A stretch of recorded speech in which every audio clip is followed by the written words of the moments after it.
Aí começa a surgir a comparação, porque o processo é difícil de lidar. Ninguém quer o processo. Se nós pudéssemos, nós faríamos como naquele filme, o Clique, que é, eu vou pulando as cenas que eu não quero na minha vida, eu vou lá e pulo, pego o controle e simplesmente pulo. Só que a grande sacada final daquele filme é o seguinte, que o ator depois, ele percebe que depois dele sempre ir pulando e pulando os momentos, ele percebe que ele nunca aproveitou nada da sua vida. E na realidade, o que mais importava, sim, era o destino. Porém, era importante também ele ter aproveitado a jornada até o destino. Tanto que quando nós vamos ler um livro, o que nós estamos lendo? Não é só o objetivo final. O autor normalmente sabe o final do livro para poder criar o enredo e nos levar ao final que ele quer. Porém, o que nós estamos lendo no livro, normalmente, é o processo.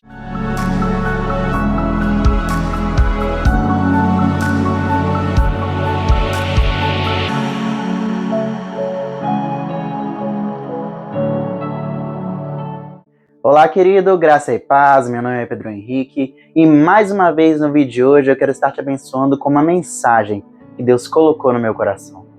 Mas antes de começarmos essa mensagem, eu gostaria de te convidar a fechar os seus olhos para que eu possa orar por você. Eu quero fazer uma oração pedindo para que o Espírito Santo ele venha nos mostrar aquilo que ele quer nos revelar através da sua palavra. Porque para pensar comigo, hoje nós vamos estar analisando a Bíblia, porque isso aqui é uma pregação, não é uma palestra. Uma palestra você expõe um assunto com base na sua experiência pessoal, com base na sua perspectiva.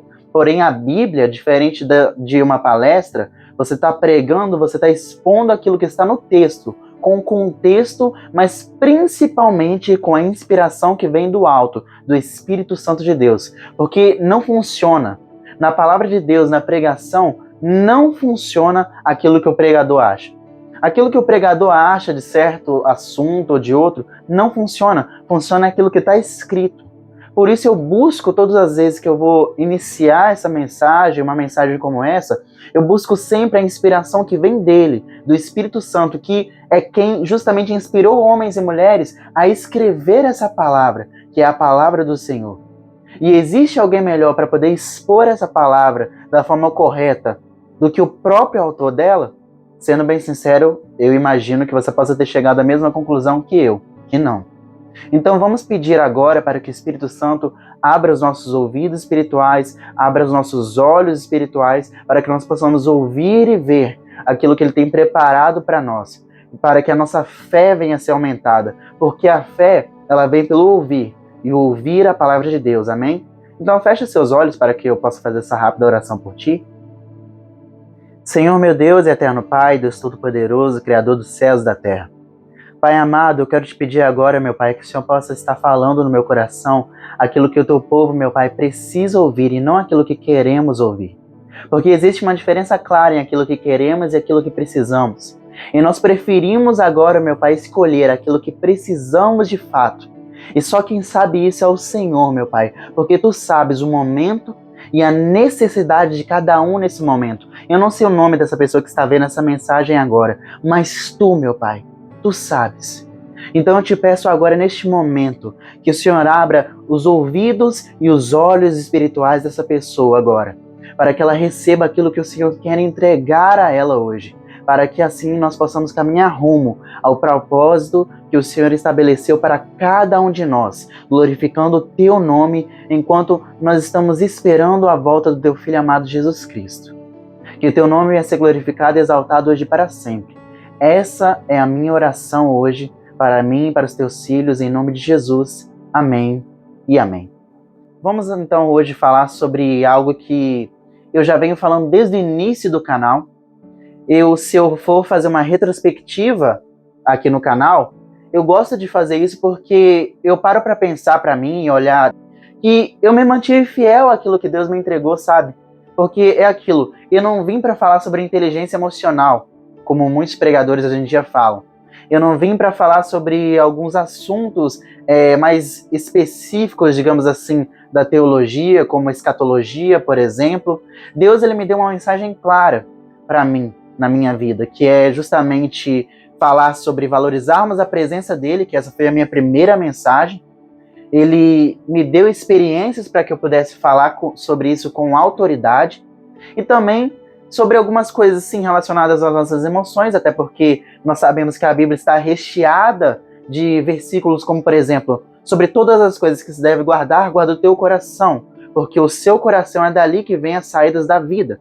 Então nós precisamos todos os dias guardar o nosso coração, porque senão nós vamos acabar perdendo o foco daquilo que realmente importa. A Bíblia já diz, o coração do homem é enganoso, e quem se guia por ele provavelmente perecerá.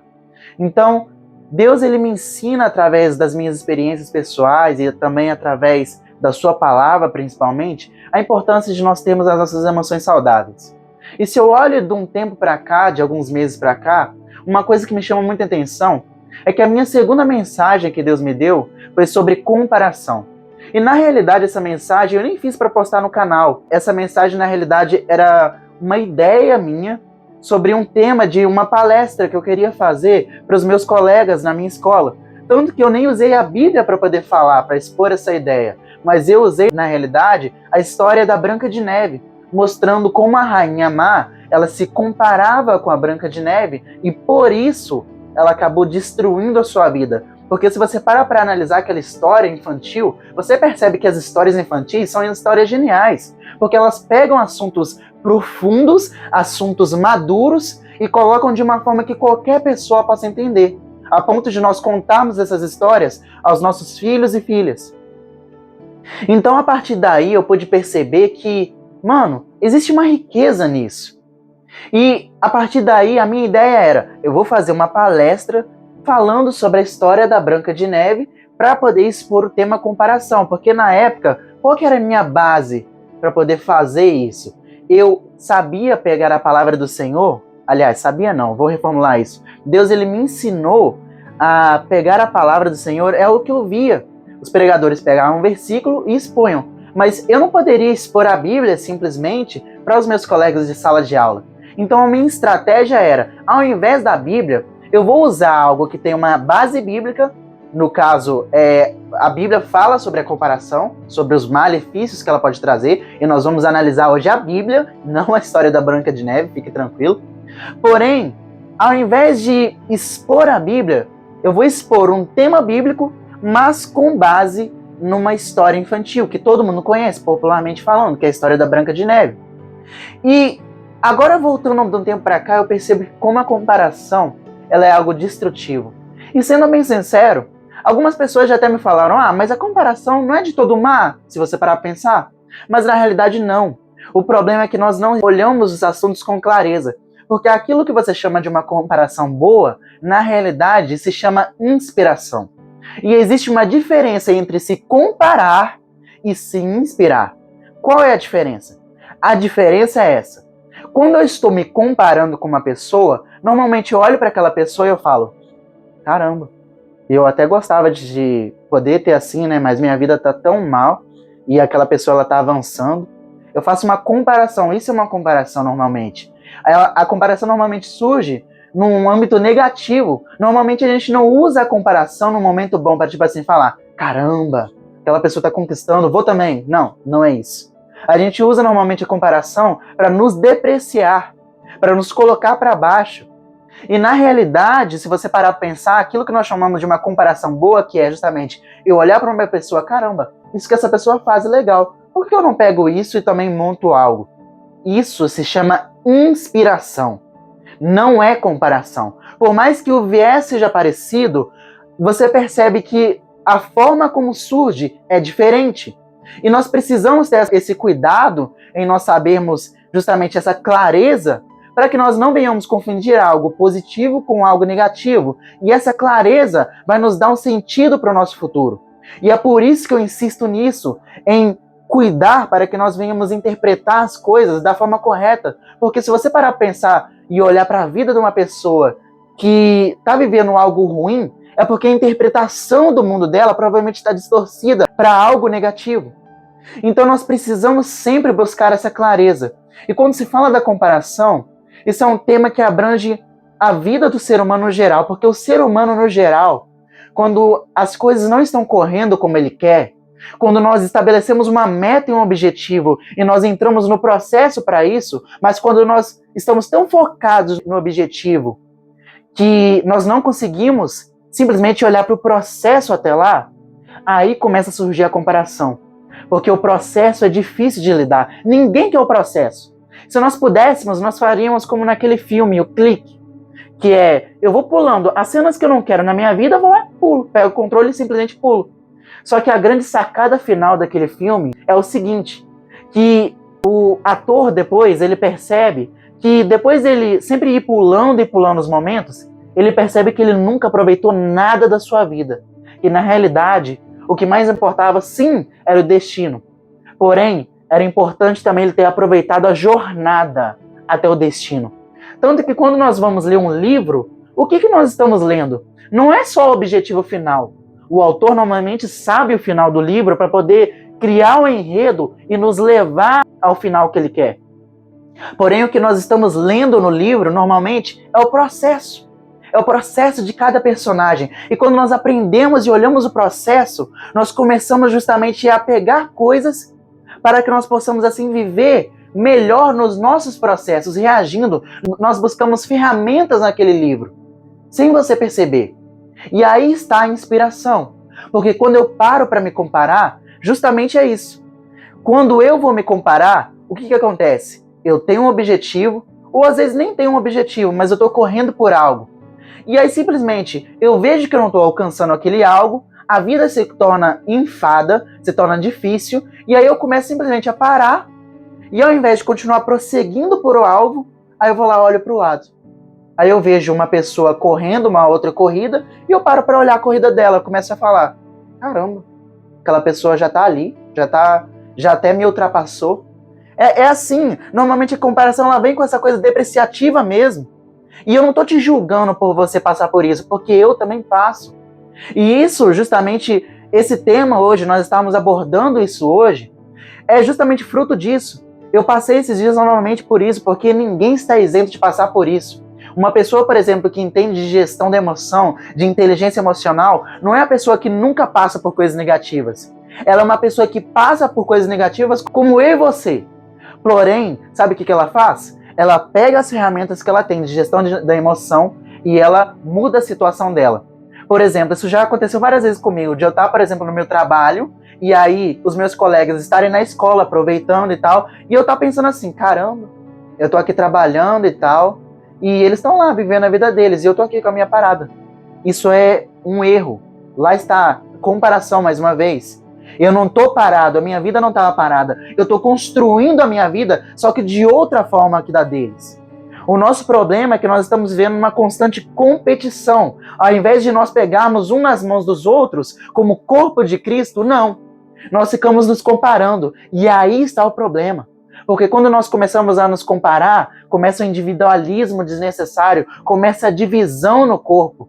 E a Bíblia diz que nós somos um corpo, o corpo de Cristo. E cada membro tem a sua função. E ninguém é mais importante do que o outro. Porque na realidade o mais importante é o cabeça desse corpo, que é Cristo. E o objetivo que ele colocou para esse corpo, que é seguir rumo ao reino de Deus.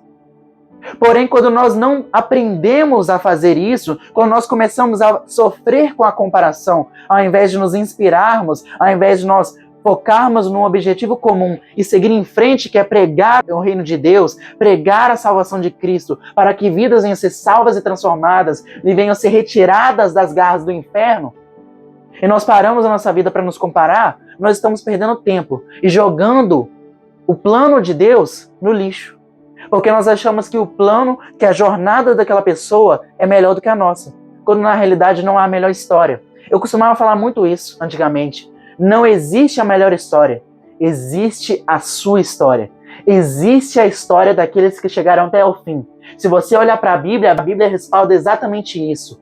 Quem perseverar até o fim receberá a coroa. Aquele que, porém, parou no meio da corrida, não vai receber nada. A vida não é uma corrida de velocidade onde nós estamos competindo uns com os outros. A Bíblia já diz, não é dos mais rápidos a coroa, nem dos mais espertos o pão. Na realidade, sorte, acaso, oportunidade surgem para todos, está em Eclesiastes. O que importa nessa vida que nós vivemos não é uma competição. Nós vivemos, na realidade, uma vida onde essa corrida que nós vivemos é uma corrida de resistência. E se você começa a sair do seu ritmo para poder, todos os dias, tentar copiar o ritmo da outra pessoa, você vai fracassar na sua corrida. Você não vai chegar no fim. E eu experimentei isso pessoalmente quando, por exemplo, eu fui fazer uma corrida na minha escola. Eu fui fazer uma corrida e eu fui afoito. Era uma corrida onde havia natação e uma corrida a pé mesmo. E o que eu fiz? No início, eu dei um sprint com todo mundo. Por eu ver aquelas pessoas todas elas indo rápido, eu resolvi copiar elas. E quase que eu estrago a minha corrida toda por causa disso. Porque, realmente, eu fui o último naquele dia, porém eu cheguei até o fim. Agora imagina você chegar numa prova difícil, como a prova da vida. A prova da vida, quem vai falar que a vida é fácil, gente? A vida de ninguém é fácil. Não se engane, a vida de ninguém é fácil. Quando você olha para a vida de alguém no Instagram, por exemplo, onde nós usamos justamente como esse exemplo de mundo das aparências, você vai ver, ninguém posta derrota. Ninguém posta coisas ruins. Na realidade, o Instagram não representa uma fração do que é a vida daquela pessoa. Ela só está postando um micro momento de algo bom. Porém, para aquele micro momento acontecer, existe um processo atrás. E aí que está o erro do ser humano. Nós temos que aprender a amar os processos e o dono desses processos, que é Deus. Porque o dono do tempo é o nosso Deus. E não importa a velocidade que nós estamos indo. Importa é que nós consigamos resistir até o fim, para que assim nós venhamos a alcançar a nossa coroa de glória no céu. Mas eu quero te ensinar hoje, não só com as minhas palavras, não só com os exemplos pessoais, mas como eu disse, vamos olhar na Bíblia para alguém que passou pelo que eu e você passamos. E essa pessoa, ela vai falar algo que muitos de nós falamos, que é: caramba, será que valeu a pena mesmo eu ter guardado a fé, eu ter guardado o meu coração da impureza, eu ter seguido e feito as coisas certo? Porque aparentemente eu olho para o ímpio, eu olho para aquele que não segue a Deus e ele está prosperando também. E eu já te adianto, pode acontecer. Porque prosperidade, no caso, prosperidade não, porque prosperidade é você ter aquilo que você precisa para poder seguir o destino que Deus tem para a sua vida. Vou colocar de outra forma, o sucesso humano, você está olhando para aquela pessoa e ela aparentemente está tendo sucesso na vida dela. E ela até pode ter sucesso naquela área. Porém, se você olhar mais a fundo, você vai perceber que a vida dessa pessoa é uma bagunça. E aí está a diferença daqueles que temem a Deus e daqueles que não temem. O fim. E qual é o fim que você quer ter? Porque é aquilo, todos nós começamos de um tempo difícil. Alguns mais do que os outros. Porém, a Bíblia já diz, o fim das coisas é melhor do que o início delas. Todo mundo vai lembrar de como você terminou a sua vida. Não vai lembrar normalmente do processo, mas vai lembrar do fim. Então a pergunta que eu te faço é: qual o fim que você quer ter? Mesmo aqui nessa terra, qual o fim que você quer ter? E só vai ter um fim bom aquele que fizer aquilo que nós vamos aprender hoje nos Salmos.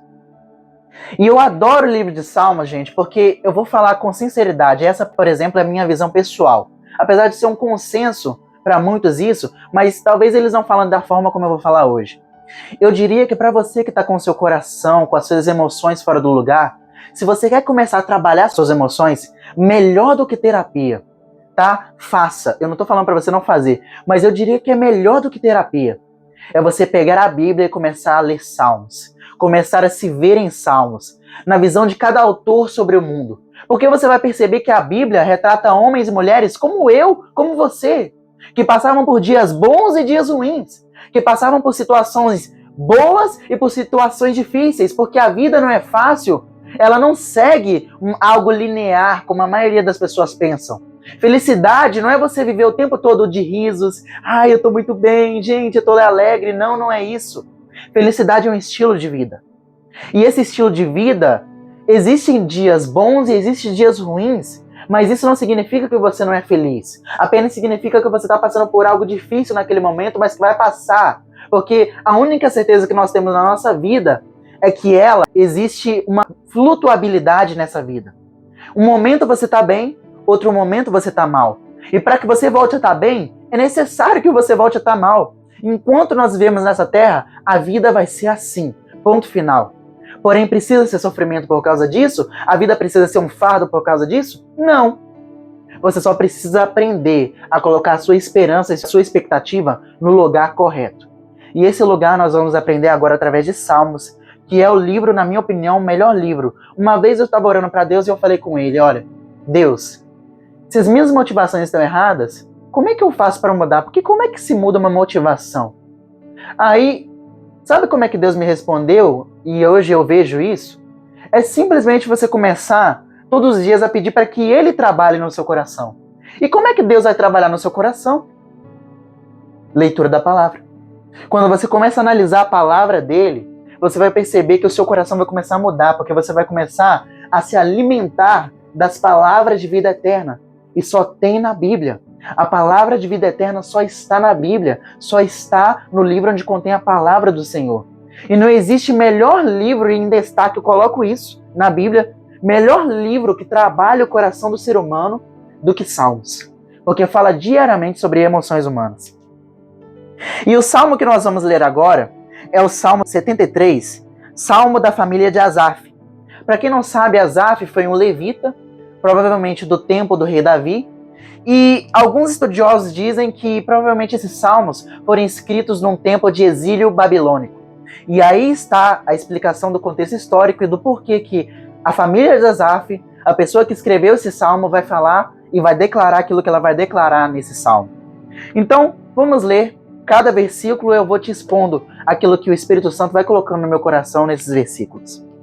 E diz bem assim, Salmo 73, salmo da família de Asaf.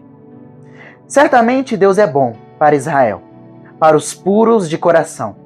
Primeira coisa que nós precisamos aprender aqui. A Bíblia fala, em Salmos está escrito, o rei Davi, ele faz um dos pedidos que mais move meu coração hoje.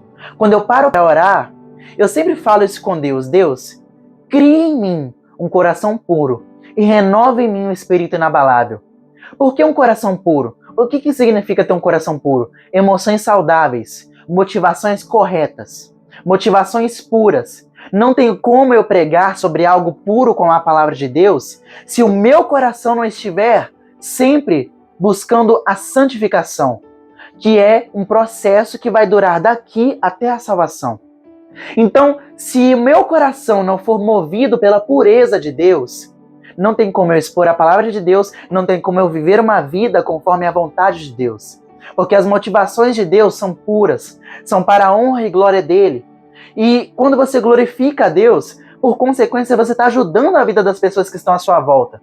Uma pessoa que não tem o seu coração puro é uma pessoa má, é uma pessoa amarga, é uma pessoa que busca a maldade, uma pessoa que machuca as pessoas, que vive naquele tempo, bateu, levou, que vive pelos seus impulsos. Uma pessoa que não tem o seu coração puro é uma pessoa que não vai ter sucesso na sua vida, porque uma pessoa sem paz é uma pessoa vazia, uma pessoa que não tem esperança e nem perspectiva de futuro, porque sempre está focado no presente, e porque o presente é horrível, não consegue sair desse ponto. Então, a Bíblia já deixa bem claro. O salmista ele fala, certamente Deus é bom para Israel, para o seu povo, para aqueles que creem no Senhor. E para os puros de coração. Deus é bom para aqueles que buscam a pureza de coração. Você está buscando a pureza de coração? Como é que eu faço isso? Leitura da palavra e pedir a Deus. Deus, cria em mim um coração puro. Quando você começar todos os dias a pedir, Deus, ensina-me a ter um coração puro. Crie em mim um coração puro. Eu duvido o seu coração não começar a mudar. Eu duvido uma transformação na sua vida não começar a acontecer a partir daí. Eu duvido. Porque Deus ele atende aqueles que pedem com sinceridade de coração. Então vamos continuar? Versículo 2. Quanto a mim, os meus pés quase tropeçaram. Por pouco não escorreguei. O salmista ele fala aqui o seguinte, por pouco eu quase não me enganei. Por pouco eu quase não tropecei. Pois eu tive inveja dos arrogantes.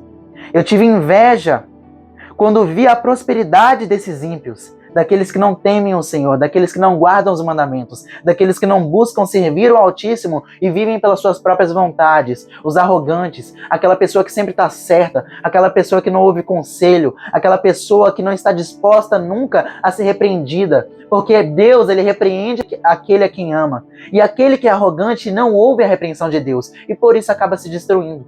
A Bíblia diz: o orgulho precede a queda. E continuando o texto, o salmista vai dizer o seguinte: eles não passam por sofrimento, aparentemente. Os ímpios eles têm essa aparência, eles não passam por sofrimento. E têm um corpo saudável e forte. Estão livres dos fardos de todos, e não são atingidos por doenças como os outros homens. Por isso o orgulho lhes serve de colar.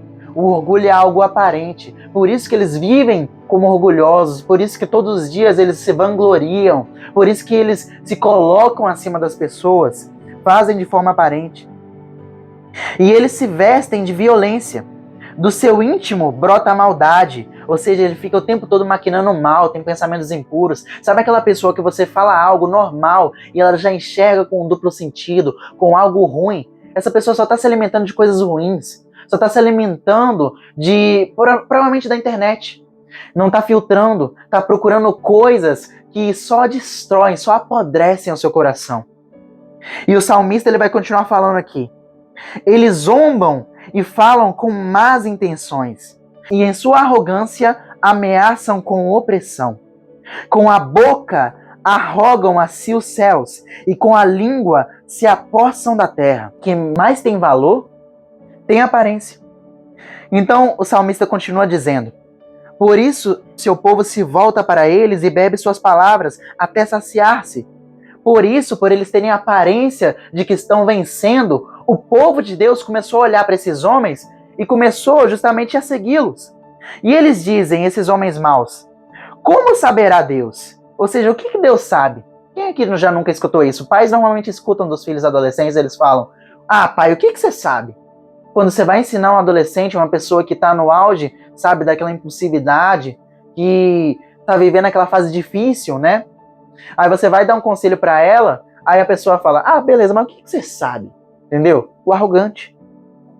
E aí ele começa a falar: o que Deus sabe? Como saberá Deus? Terá conhecimento Altíssimo? Deus sabe de alguma coisa? Assim são os ímpios, sempre despreocupados. Aparentemente, sempre despreocupados. Vivem aí, você olha para o ímpio, você abre o Instagram dele, tá lá fazendo aquela viagem que você queria, tá lá tendo o carro que você queria, a casa que você queria, tá lá curtindo a vida, aparentemente despreocupado. E aí ele continua: aumentam as suas riquezas. Certamente me foi inútil manter puro o coração. E muitos de nós fazemos isso. Nós que tememos a Deus, nós olhamos na nossa vida e porque nós vivemos na nossa realidade, nós ficamos olhando para a nossa vida e nós pensamos: caramba, eu tenho problema nessa e nessa e nessa área. E o ímpio aparentemente está lá, aquele que nem teme a Deus está lá prosperando. Por que Deus? Nós questionamos Deus. Por quê? Certamente me foi inútil manter puro o coração e lavar as mãos na inocência. Pois o dia inteiro sou afligido e todas as manhãs sou castigado. Se eu tivesse dito: falarei como eles, ou seja, muitos de nós pensam: olha, só de ruindade, já que eles estão fazendo e estão prosperando e Deus não está nem aí para mim, então eu vou fazer como eles. Quantos de nós já pensamos assim, ou até já falamos, ou até já fizemos assim? E aí o salmista vai falar: se eu tivesse feito isso, teria traído os teus filhos, eu teria deixado de ser um guia para Israel. E aí ele vai continuar falando: quando tentei entender tudo isso, achei muito difícil para mim. Até que eu entrei no santuário de Deus, até que eu entrei na presença de Deus, na casa do Senhor, e hoje você tem livre acesso ao Pai graças ao sacrifício de Jesus Cristo. Você pode hoje, agora, ajoelhar e falar com Deus, entrar no santuário de Deus. O salmista entrou no santuário de Deus e sabe o que ele entendeu? Então eu compreendi o destino dos ímpios, e é aí que muda a forma como você vê a vida. Porque, como eu já disse, está escrito na palavra, o fim das coisas é melhor do que o início. E olha como é que o ímpio vai terminar. E olha como é que o Filho de Deus vai terminar. Há uma diferença clara.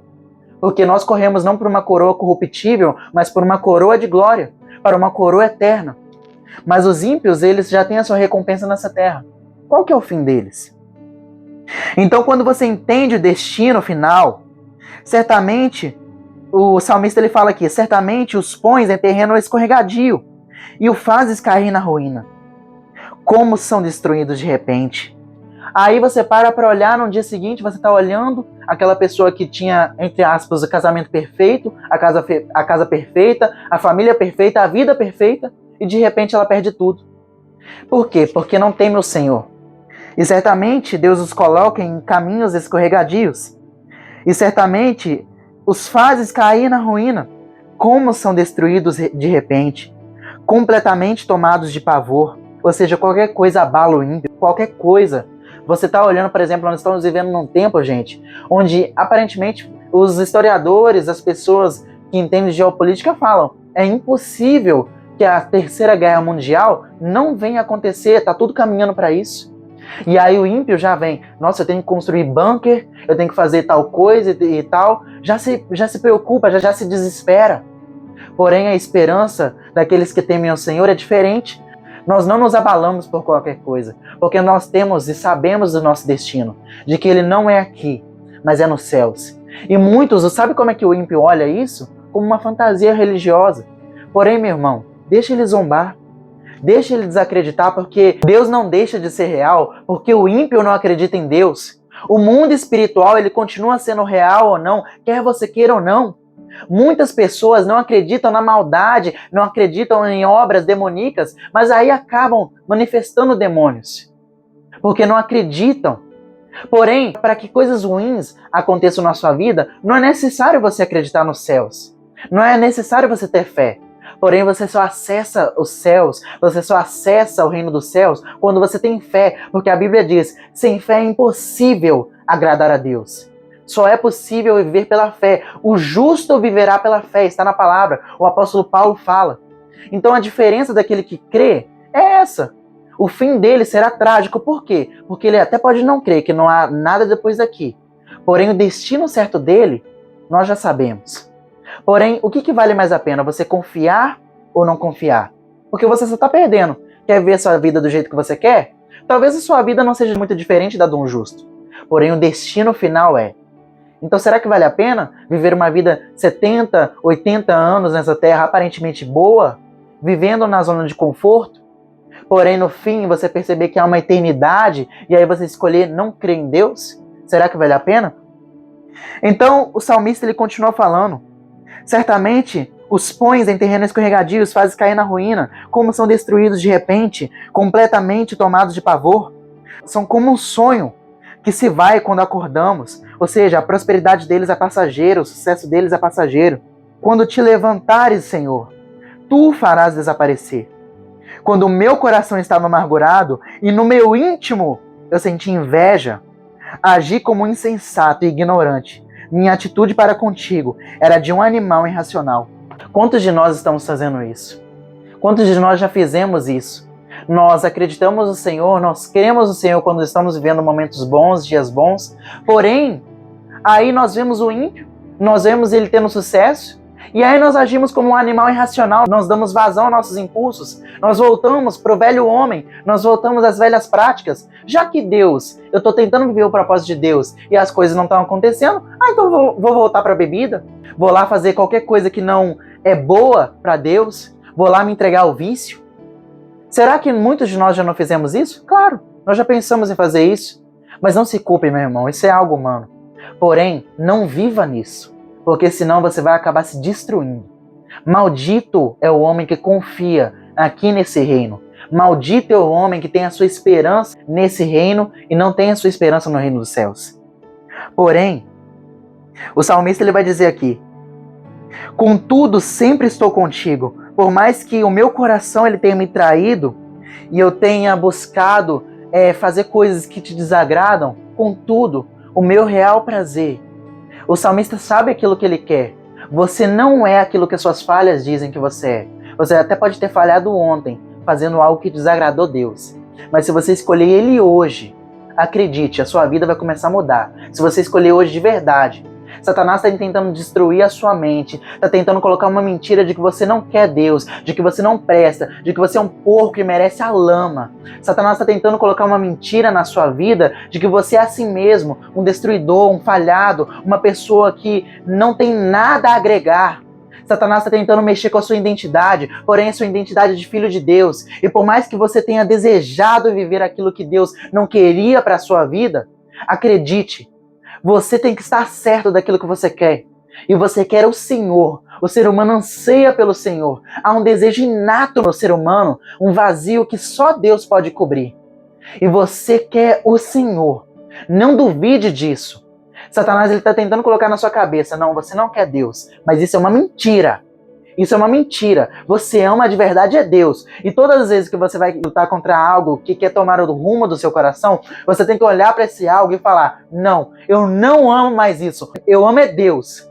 Eu quero é Deus. Por isso eu não vou fazer isso. Você tem que orar pedindo a Deus e falar, olha Deus, eu tô com esse vício, eu tô com essa vontade, eu tô com esse erro aqui e eu quero fazer isso. Porém eu amo mais o Senhor e por isso não me deixa cair. E aí o salmista ele vai falar o seguinte: agi como insensato e ignorante, minha atitude para contigo era de um animal racional, contudo sempre estou contigo. Tomas a minha mão direita e me sustenta. A mão direita, para quem não sabe antigamente, quem está à direita, por exemplo, é a pessoa de confiança. A minha mão forte, toma a minha mão e me sustenta.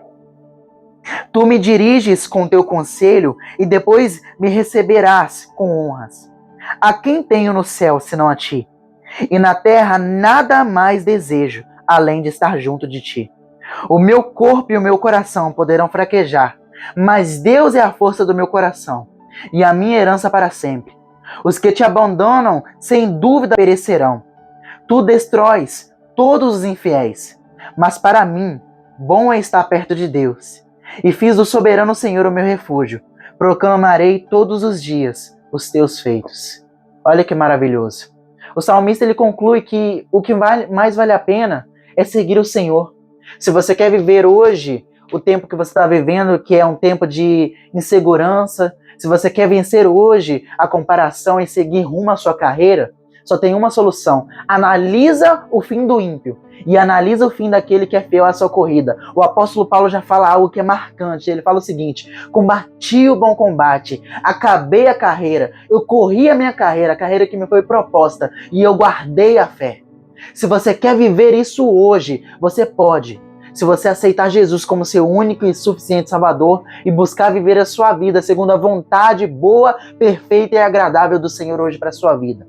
Se você quer reconhecer hoje que você viveu essa vida conforme os seus caminhos, se você já estava se comparando e por isso queria desistir, hoje eu te mostro uma saída, um caminho mais excelente.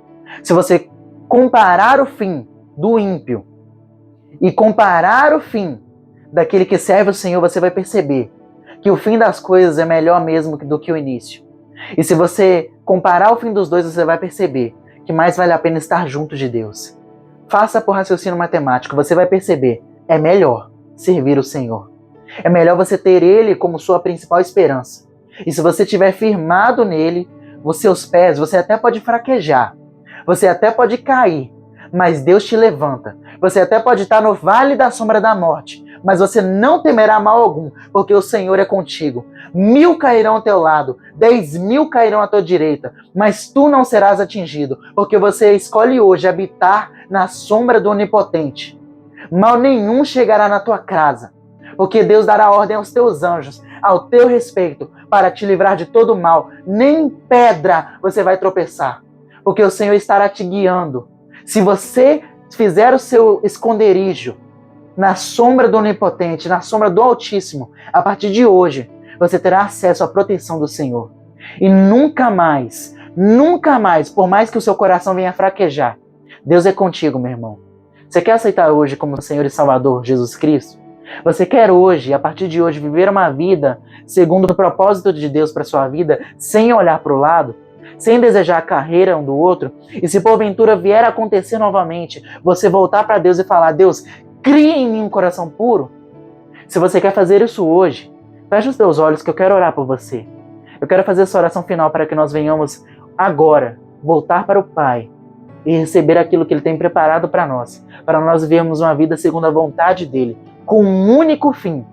E esse é o fim e o objetivo de todo cristão: glorificar o nome desse Deus, para que vidas venham ser salvas e transformadas pelo poder que há no nome de Jesus, para que elas venham sair do inferno, não só do inferno que está por vir, que é a separação de Deus definitiva, porém do inferno agora, do inferno da alma, do inferno da destruição emocional, do inferno nas finanças, por exemplo, que muitos estão vivendo, no inferno interior, que é a falta de paz.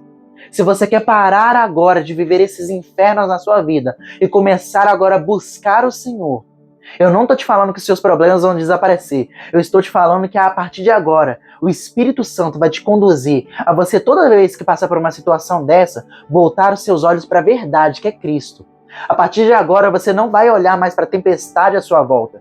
E quando você olhar, você vai olhar para Cristo e vai dizer: Deus, socorre-me. E assim como Ele fez com Pedro, com o apóstolo Pedro, Ele não deixou Pedro se afogar. Quando Pedro estava lá afundando, Cristo pegou ele pela mão e o trouxe de volta à vida. É hoje que Ele quer fazer isso com você, é hoje. Se você quer aceitá-lo, feche seus olhos e vamos orar. Senhor, meu Deus e eterno Pai, Deus Todo-Poderoso, Criador dos céus e da terra.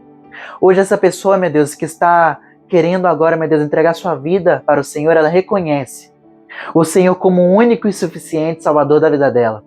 Ela diz, meu Pai, hoje que não quer mais viver conforme a vida dela, mas ela quer negar a si mesma, carregar a sua cruz e viver uma nova história no Senhor. Pai, eu te peço, por favor, meu Pai, recebe essa pessoa, escreve o nome dela no livro da vida onde ninguém pode apagar, e que ela venha viver o extraordinário do Senhor nessa terra, glorificando o teu nome, para que vidas venham ser salvas e transformadas, em nome de Jesus. Amém. Deus abençoe você, a sua família, que toda sorte de bênçãos possa ser derramada sobre a sua vida, e que não só você, mas todas as suas gerações, elas possam reconhecer o Senhor como seu único e suficiente Salvador, para que assim elas venham ter o tesouro mais excelente, que eu repito, não está nessa terra.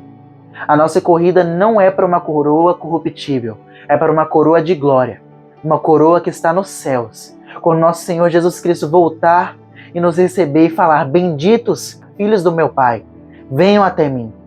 Essa é a nossa maior recompensa, conhecer o nosso Senhor Jesus, ver o nosso amado e voltarmos para os braços dele, onde nenhum mal, onde toda lágrima será enxugada, onde nós seremos livres desse mundo de dores e iremos para a glória. Amém? Deus abençoe, até a próxima mensagem.